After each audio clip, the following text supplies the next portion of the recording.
흉기에 찔린 상태에서도 가해자를 발로 차서 흉기를 빼앗으면 처벌받는다. 얼마 전 이루어진 수사기관의 판단입니다. 이럴 때를 대비하고자 존재하는 것이 정당방위인데 이런 경우에도 인정되지 않는다면 도대체 정당방위는 언제 성립하는 것일까요? 훈이로TV 시작합니다. 안녕하세요. 훈이로TV의 김기훈 변호사입니다. 자, 오늘은 정당방위에 대해서 말씀을 좀 드리고자 합니다. 칼든 사람을 때려서 제압을 하면 폭행죄다 라는 말이 있었는데 얼마 전 사건에서 실제로 이런 일이 일어났습니다. 칼든 사람을 때려서 제압을 했더니 경찰 단계에서 기소 의견으로 이제 송치를 했었고, 검찰에서 이 부분을 정당방위에 해당한다라고 해서 뉴스로 많이 언급이 되었죠. 우리나라는 정당방위를 거의 인정하지 않는다라고 생각하시는 것 같고, 실제로도 정당방위가 인정되기가 어려운 것이 사실입니다. 자, 그렇다면 이 정당방위가 있으면 뭐하냐라는 생각을 하실 수밖에 없죠. 이 정당방위라는 것은 결국 악에 대항하는 나의 정당한 방어행위거든요. 그렇기 때문에 악이 아니라 선을 지키기 위해서는 당연히 나의 정당한 방어행위가 처벌되지 말아야 합니다. 즉, 원래는 범죄인 행위를 이 정당방위에 해당하는 경우에는 처벌하지 않겠다는 것입니다. 이를 이제 위법성 조각 사유라고 하는데, 너가 한 행동은 우리가 처벌하는 행동이지만 정당한 방어 행위에 해당하니까 나는 처벌하지 않을게 라는 것입니다. 그래서 법률의 규정에는 이제 형법 제21조에서 규정을 하고 있는데, 현재의 부당한 침해로부터 자기 또는 타인의 법익을 방위하기 위하여 한 행위는 상당한 이유가 있는 경우에는 벌하지 아니한다. 그래서 제가 표시한 이 빨간색으로 기재된 부분을 하나하나 좀 자세히 살펴볼 필요가 있을 것 같습니다. 자, 첫 번째, 공격이 현재 있어야 한다는 것입니다. 어제 내가 맞았으니까 오늘 정당방위 하러 갈게, 내가 오늘 때려도 나는 죄가 되지 않아 라는 것은 말이 안 되죠. 그리고 오늘 폭행하러 온다고 얘기를 했으니까 내가 미리 제압하겠다 라고 말하는 것도 무리가 있습니다. 왜냐하면 공격이 현재 있는 것이 아니거든요. 그러니까 공격이 지금 당장 눈앞에 현재 있을 경우에만 정당방위가 성립할 수 있는 것입니다. 그리고 상대방의 공격이 멈추거나 제압되면 그만해야 됩니다. 자, 그런데 문제는 곧 공격할 가능성이 충분한 경우에는 어떻게 해야 되는 것이냐. 그러니까 즉, 예를 들면 이제 흉기를 뺏었지만 이 사람이 이제 주먹으로 나를 공격할지도 모르거든요, 곧.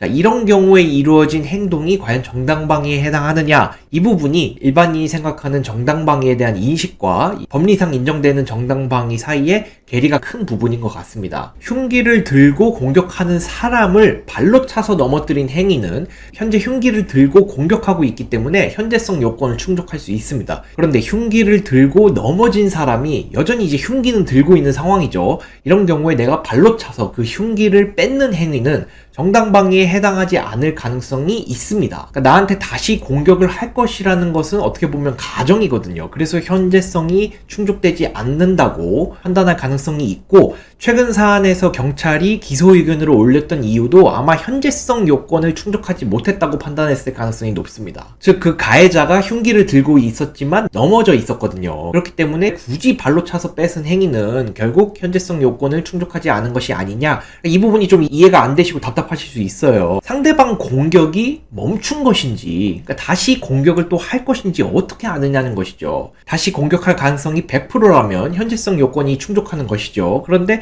곧 발생할 것 같은 공격이 현재성 요건을 충족하느냐, 이 부분이 좀 애매합니다. 그래서 다툼이 많은 요소에 해당하는 것이죠. 그런데 아까 언급드린 최신 사안과 같이 여전히 흉기를 들고 있다면 현재성이 있다고 보아야 할 것 같습니다. 왜냐하면 공격하지 않으려고 했다면 굳이 흉기를 그렇게 들고 있지 않았겠죠. 그리고 흉기의 특성상 현재성 요건을 더 넓게 봐야 되지 않느냐라고 생각이 됩니다. 검찰 단계에서도 아마 그렇게 해석을 했었던 것 같고요. 그리고 두 번째 요건으로는 부당한 침해, 즉 위법하고 부당한 침해면 됩니다. 그래서 정당한 집행이나 체포 등에 대해서는 정당방위가 성립할 수 없고요. 우리가 겪게 되는 폭행이나 뭐 이런 것들은 대부분 부당한 침해에 해당합니다. 그래서 이 요건이 충족되지 않는 경우는 거의 없다고 보셔도 무방합니다. 그리고 세 번째 요건, 자기 또는 타인의 법익을 보호해야 됩니다. 나를 지키기 위한 행위뿐 아니라 내 가족 등을 지키기 위한 행위도 당연히 포함됩니다. 그런데 이제 국가와 사회의 법익을 위한 정당방위가 성립하느냐, 그렇지는 않습니다. 만약에 국가와 사회의 법익을 위한 정당방위가 성립한다고 하면 악용되기도 참 좋을 것 같죠. 그리고 실제로 아픈 과거도 있기 때문에 이 부분은 정당방위가 인정될 수가 없습니다. 그리고 방위행위, 즉 방어행위. 이 방어행위에는 소극적으로 방어하는 것뿐만 아니라 공격적인 방어도 포함된다는 것이 판례의 입장입니다. 즉 흉기를 들고 있는 사람의 손이나 몸을 내리쳐서 흉기를 떨어뜨리게 하는 것은 결국 공격적인 방어거든요. 물론 방어하려는 의사가 필요합니다. 복수하거나 보복하기 위한 행동은 사실상 공격하려는 의사이기 때문에 방위 행위에는 해당하지 않습니다. 싸움에서 정당방위가 성립하는지 여부가 가장 많이 언급되기도 합니다.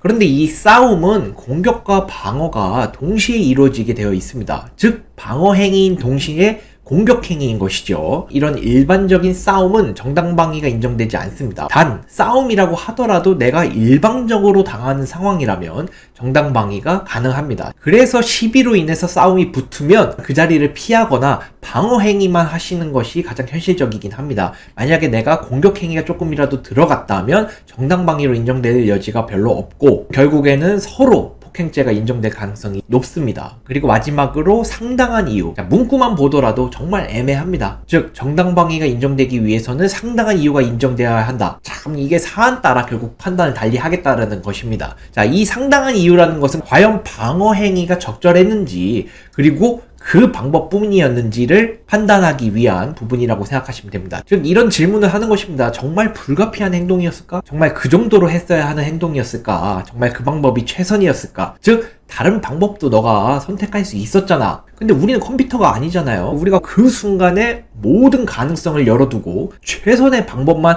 딱 생각해서 이 방법이 가장 가해자에게 피해를 끼치지 않고 나도 피해를 보지 않는 최선의 방법이구나 라고 생각날 수가 없습니다. 왜냐면 우리는 공격에 익숙하지 않고 당연히 일반적으로 공격을 당하면 당황할 수밖에 없거든요. 이 방법을 왜 선택했어? 라고 질문하면 진짜 답할 수 있는 것이 없습니다. 우리가 컴퓨터가 아닌데요. 제가 당시 생각난 방법은 그게 최선이었습니다. 이렇게 답할 수밖에 없습니다. 그렇기 때문에 이 부분을 고려해서 정당방위를 조금 더 넓게 해석해야 되지 않나 라고 생각됩니다. 자, 그리고 우리가 흔히 먼저 때린 놈은 맞아도 싸다 라고 생각하시는 경우가 있는데 나도 같이 때리면 쌍방폭행 가능성이 매우 높습니다. 그래서 아까 말씀드린 것처럼 누가 때리면 피할 수 있다면 피하는 게 상책일 수 있습니다. 피하는 것이 어렵거나 사실상 곤란한 사정이 있다면 CCTV가 있을 법한 쪽으로 이동을 하셔서 최소한의 한도로 저항하고 제압하십시오. 실제로 최근 CCTV가 정말 많아졌기 때문에 전체적인 스토리 확인이 충분히 가능합니다. CCTV만 확보할 수 있다면요. 이제 폭행 상해의 결과만 있고 서로 다른 진술만 딱 남아있으면 수사기관에서는 판단하기가 애매합니다. 예전에는 그래서 이 정당방위가 더더욱 인정되기가 어려웠습니다. 하지만 요즘에는 CCTV가 많아졌기 때문에 내가 선택할 수 있는 최선의 방법이었다 라고 말씀하시면서 정당방위를 주장해 볼 만합니다. 그래서 내 의사가 당시에 정당방위였다면 언급드린 5가지 요건을 확인하시고 설명을 잘 하셔야 할 것 같습니다. 자, 오늘은 정당방위가 왜 성립하기 어려운지 정당방위의 성립 요건에 대해서 알아봤는데요. 지금도 정당방위가 인정되기는 어려운 것은 맞는 것 같습니다. 하지만 최근 사안도 그렇고 이전과 달리 수사기관과 법원도 정당방위를 조금 더 넓게 해석하려는 움직임이 있는 것 같습니다. 그렇기 때문에 내가 정당방위의 의사로서 행동한 행위에 대해서 고소 또는 고발 등이 이루어진다면 정당방위에 해당한다고 꼭 주장해 보시기 바랍니다. 오늘도 영상 시청해 주셔서 감사드리고 다음 영상으로 찾아뵙도록 하겠습니다. 감사합니다.